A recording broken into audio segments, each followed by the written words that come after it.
涙流すことすらないまま過ごした日々の後一つも残さずにさよならだ。 Assalamualaikum warahmatullahi wabarakatuh. Nama saya Aulaizatun Nafis dan pada kesempatan kali ini saya akan menjelaskan tentang pengertian perkembangan sosial. Perkembangan sosial merupakan pencapaian kematangan dalam hubungan sosial. Perkembangan sosial anak sangat dipengaruhi oleh proses perlakuan atau bimbingan orang tua terhadap anak dalam berbagai aspek kehidupan sosial atau norma-norma kehidupan bermasyarakat serta mendorong dan memberikan contoh kepada anak bagaimana menerapkan norma-norma ini dalam kehidupan sehari-hari. Menurut Susanto, perkembangan sosial juga dapat diartikan sebagai proses belajar untuk menyesuaikan diri terhadap norma-norma kelompok, moral, dan tradisi, meleburkan diri menjadi satu kesatuan dan saling berkomunikasi dan bekerja sama. Menurut Harlock, perkembangan sosial adalah perolehan perilaku yang sesuai dengan tuntutan sosial, menjadi orang yang mampu bermasyarakat atau socialization, memerlukan 3 proses. Masing-masing proses terpisah dan sangat berbeda satu sama yang lain, tapi saling berkaitan, sehingga kegagalan dalam suatu proses akan menurunkan kadar sosialisasi individu. Menurut Masitoh dan kawan-kawan, perkembangan sosial adalah perkembangan perilaku anak dalam menyesuaikan diri dengan aturan-aturan masyarakat di mana anak itu berada. Dari pengertian di atas, perkembangan sosial anak sangat tergantung pada individu anak, peran orang tua, orang dewasa, lingkungan masyarakat, dan termasuk taman kanak-kanak. Adapun yang dimaksud dengan perkembangan sosial anak adalah bagaimana anak usia dini berinteraksi dengan teman sebaya, orang dewasa, dan masyarakat luas agar dapat menyesuaikan diri dengan baik. Perkenalkan, nama saya Puja Asmawati Ayu. Saya akan melanjutkan materi tentang karakteristik perkembangan sosial anak. Menurut Harlock, ada beberapa pola perilaku perkembangan pada masa awal anak-anak, yaitu yang pertama, kerjasama. Kerjasama di sini biasanya dilakukan oleh seorang anak dengan cara mengajak temannya untuk berkelompok dalam rangka mencapai suatu kegiatan tertentu, misalkan seperti bekerja ataupun bermain. Jadi semakin sering anak itu melakukan kerjasama, maka semakin cepat mereka menerapkannya dalam kehidupan nyata.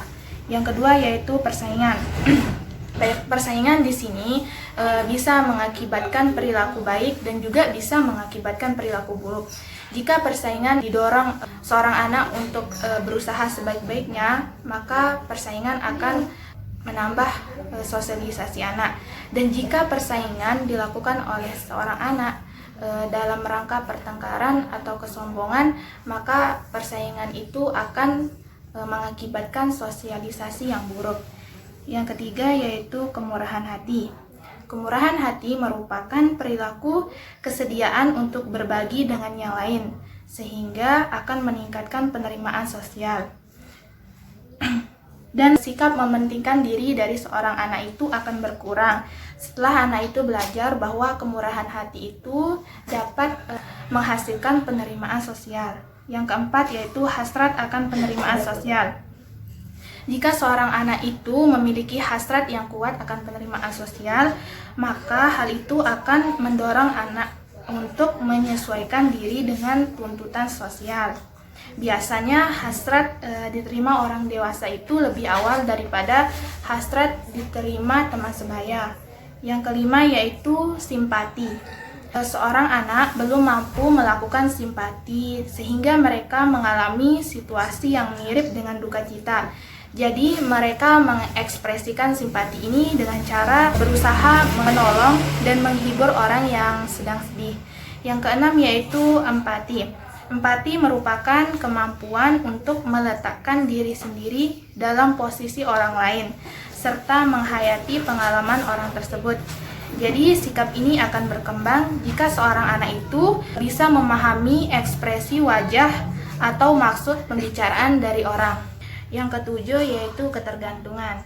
Jadi seorang anak itu selalu bergantung kepada orang lain, terutama dalam hal meminta bantuan, perhatian, dan kasih sayang.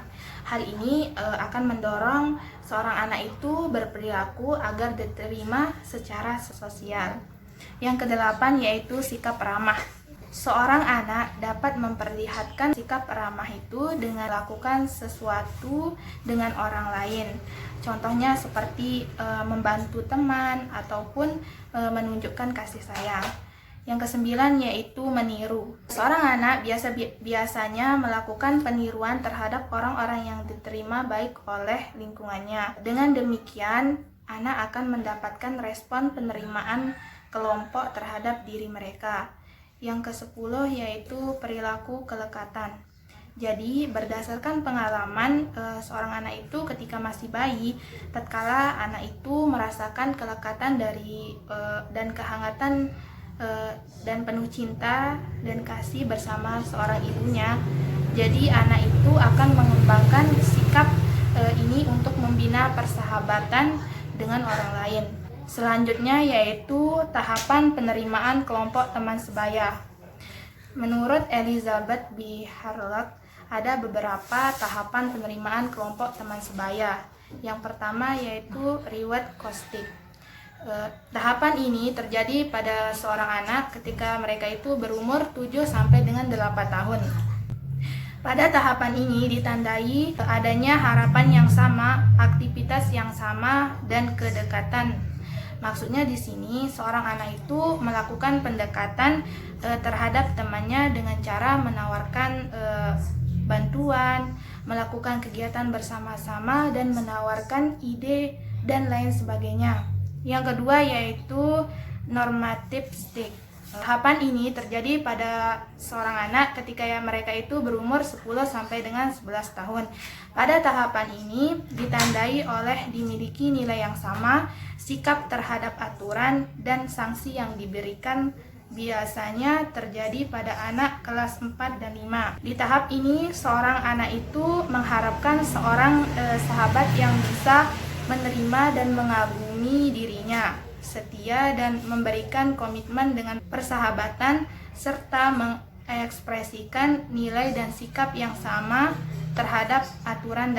Yang kedua yaitu agresi. Agresi di sini merupakan perilaku menyerang balik, baik itu secara fisik maupun dengan kata-kata. Agresi merupakan salah satu bentuk reaksi terhadap rasa frustasi karena tidak terpenuhinya kebutuhan atau keinginan dari seorang anak. Biasanya bentuk ini diwujudkan dengan menyerang seperti mencubit, menggigit, menendang, dan lain sebagainya.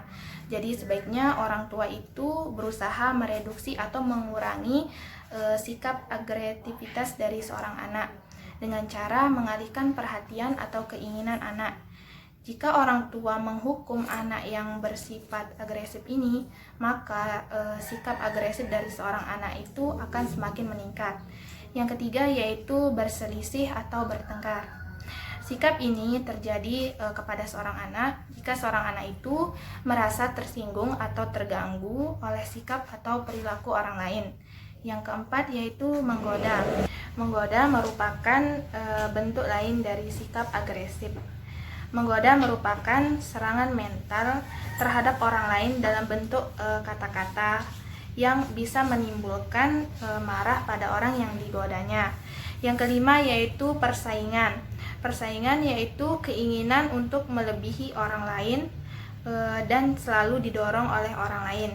Sikap persaingan ini mulai terlihat pada anak itu ketika mereka itu berumur 4 tahun, yaitu persaingan untuk merasa ingin menjadi lebih baik dari orang lain.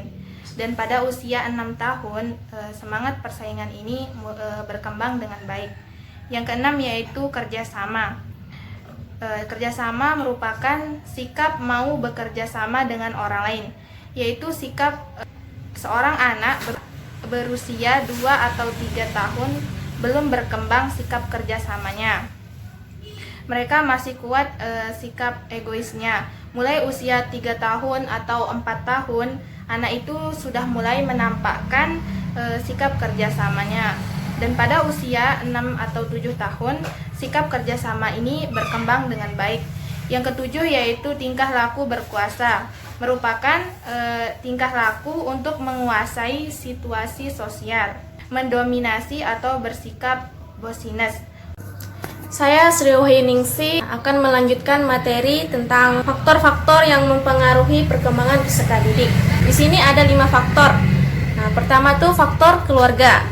Faktor keluarga merupakan lingkungan pertama atau lebih kita kenal dengan pendidikan pertama bagi seorang anak tersebut.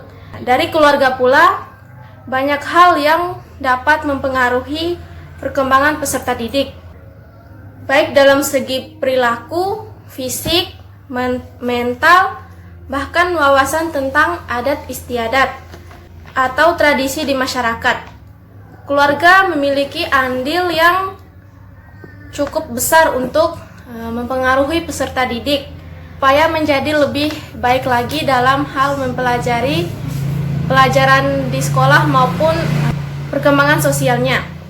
Faktor kedua yaitu faktor kematangan. Terkait dengan faktor kedua ini, ketika dalam hal bersosialisasi di dalam masyarakat diperlukan kematangan dalam banyak hal, baik itu dalam hal pikiran, wawasan, emosional, fisik maupun kematangan dalam hal mental.